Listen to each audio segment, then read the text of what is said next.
My job as a pastor is to do my very best in explaining God's Word to our church, which reveals His character, His plan, His kingdom, and to expose to our church the implications and applications that God's Word holds for them and for myself. I am not an authoritarian over them, forcing them to act or think a certain way. My word is not the last word. However, Christ exercised His authority through the church. And my job is to exhort my church as professed Christians who claim that Christ is King to heed God's inspired word.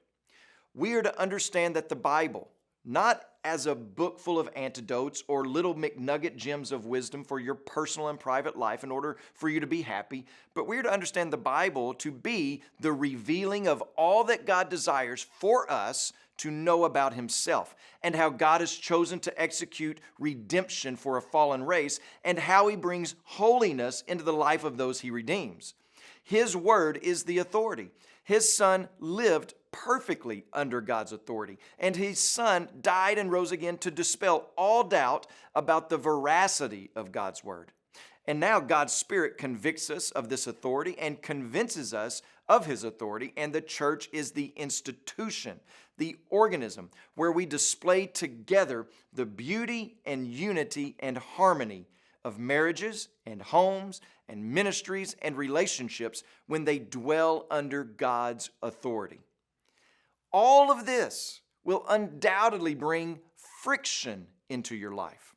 The more you find yourself submitted to the anthem of Christ is King, the more you are joyfully following the rule of Jesus in your life in a biblically pronounced way, then the more resentment, the more pushback, the more ridicule you will face from the constituency of the world, from those who live according to another kingdom with a different ruler.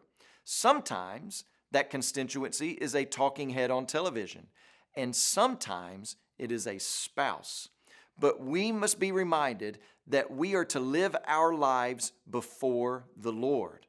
This is the recurring phrase, the dominant phrase in 2 Samuel chapter 6, verses 16 through 23. You'll notice that phrase, before the Lord, is used 5 times.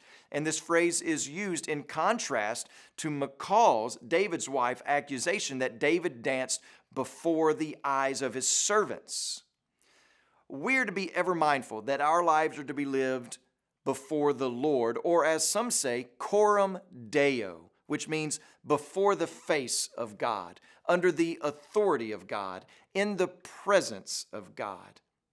And we should seek to live our lives in a way that shows we strive to live Coram Deo.